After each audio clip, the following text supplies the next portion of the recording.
ప్రియరక్షకుడైన యేసయ్య అతి శ్రేష్టమైనటువంటి నామంలో పెన్నాడు గ్రామస్తులైనటువంటి మీ అందరికీ కూడా శుభాలు, దేవుని యొక్క నామంలో సమాధానాన్ని తెలియపరుస్తున్నాం. దయచేసి గమనించండి, దేవుని యొక్క మాట అండి ఎంతో ప్రభావవంతమైంది, ఎంతో శక్తి గలది. ఎందుకనంటే దేవుని యొక్క మాట అండి మనుషుల యొక్క జీవితాల్ని మారుస్తుంది.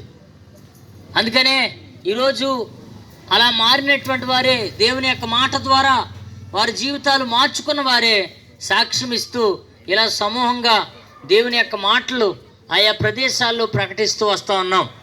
దేవుని యొక్క మాట ఎంత ప్రభావం ఉందో ఒకసారి దేవుని యొక్క వాక్యంలో నుంచి మనం జాగ్రత్తగా పరిశీలన చేద్దాం.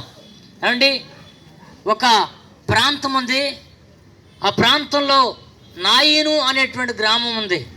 ఆ నాయీను అనేటువంటి గ్రామానికి యేసుక్రీస్తు వారు వెళ్తూ ఉన్నారండి. ఆ ప్రాంతంలోనికి ఆయన ప్రవేశం చేస్తూ ఉన్నారు.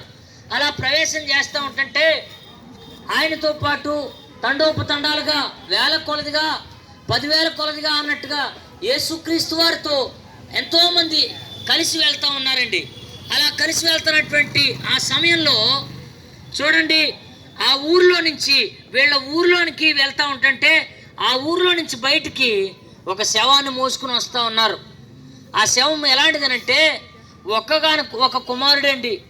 ఆ తల్లి విధవరాలు, తన భర్త లేడు, తన కుటుంబంలో ఎవ్వరూ లేరు, అతనే దిక్కు అన్నట్టుగా ఆమె బ్రతికేస్తూ ఉంది. ఏమైందో తెలియదు కానీ మొత్తానికి ఆ కుమారుడు చనిపోయాడు. ఆమెకున్నటువంటి వేదన వర్ణనాతీతం ఎంత ఘోరంగా ఉందనంటే చూడండి, ఆ కుమారుడు చనిపోతే ఆ కుమారుని విడిచిపెట్టలేక ఆ కుమారుని మోసుకుని వెళ్తున్నటువంటి ఆ ప్రజలను పట్టుకుని, అయ్యా నా బిడ్డని తీసుకెళ్ళొద్దు అని చేయండి ఆ పాడి వెంట వచ్చేస్తూ ఉంది. ఆ పాడిని విడిచిపెట్టట్లేదండి. ఎందుకనంటే ఆ కుమారుడు తప్ప ఆమెకి దిక్కు ఎవరు లేరు. ఇక ఆమె అనుకుంటుంది, నా పని అయిపోయింది, ఇక నా కొడుకే అన్నీ అనుకుని నేను బ్రతికేస్తున్నాను, ఏంటి అయిందని ఆమె గుండెలు బదలాసిపోయేలాగా బాదుకుంటూ, ఆమె రోధిస్తూ, ఏడుస్తూ, కన్నీళ్లు కారుస్తూ ఉంటున్నటువంటి సమయంలో ఈ సన్నివేశాన్ని అంతటినీ కూడా యేసుక్రీస్తు వారు చూస్తున్నారండి. యేసుక్రీస్తు వారు చూస్తా ఉన్నటువంటి ఆమె ఏడుస్తున్నటువంటి పరిస్థితిని గమనించండి. యేసుక్రీస్తు వారు దగ్గరికి వెళ్ళారట. దగ్గరికి వెళ్ళి ఏడవద్దు అన్నారట. ఏమన్నారండి? ఏడవద్దు అన్నారట. అందరూ అంటున్నారా? ఏడవద్దు అన్నారట. ఏడవద్దు అంటే ఈ మాట అందరూ అంటారు. ఏంటండి? అందరూ ఆ మాట ప్రతి ఒక్కరు అంటారు. ఏమని? అమ్మ ఏడొద్దులే, అమ్మ అయింది, ఏదో అయిపోయిందిలే అని అందరూ అంటారు. కానీ యేసుక్రీస్తు వారు ఒక అడుగు ముందుకేశారు. ఎలాగనంటే పాడిని ముట్టారంట. పాడిని ముట్టగానే అక్కడున్న ఆ మోసే వాళ్ళందరూ కూడా ఆగిపోయారట. ఆగిపోగానే చూడండి ఆ పాడిని కిందకు దించమన్నారు యేసుక్రీస్తు వారు. అందరూ అంటున్నారు. కొంతమంది అనేక రకాలుగా అనుకుంటారు కదా, బోల్డ్ అని రకాలు అనుకుంటారు.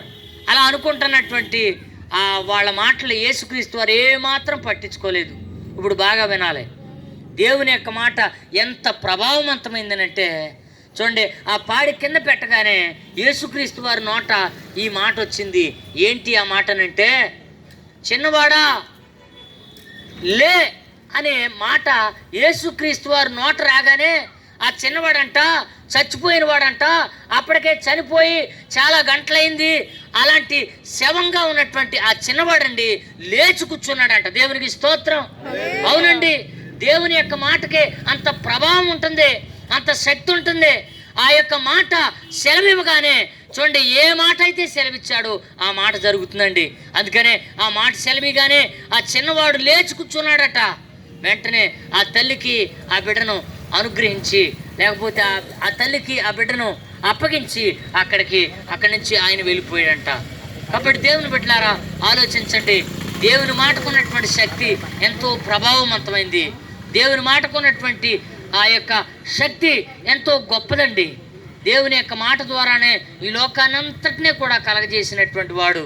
కాబట్టి ఆయన సెలవిస్తున్నటువంటి మాట ఏంటంటే, ప్రయాసపడి భారం మోసుకొనుచున్న సమస్తమైనటువంటి జనులారా నా యొద్దకు రండి, నేను మీకు విశ్రాంతిని ఇస్తానని ప్రభువు ప్రకటిస్తూ ఉన్నాడండి.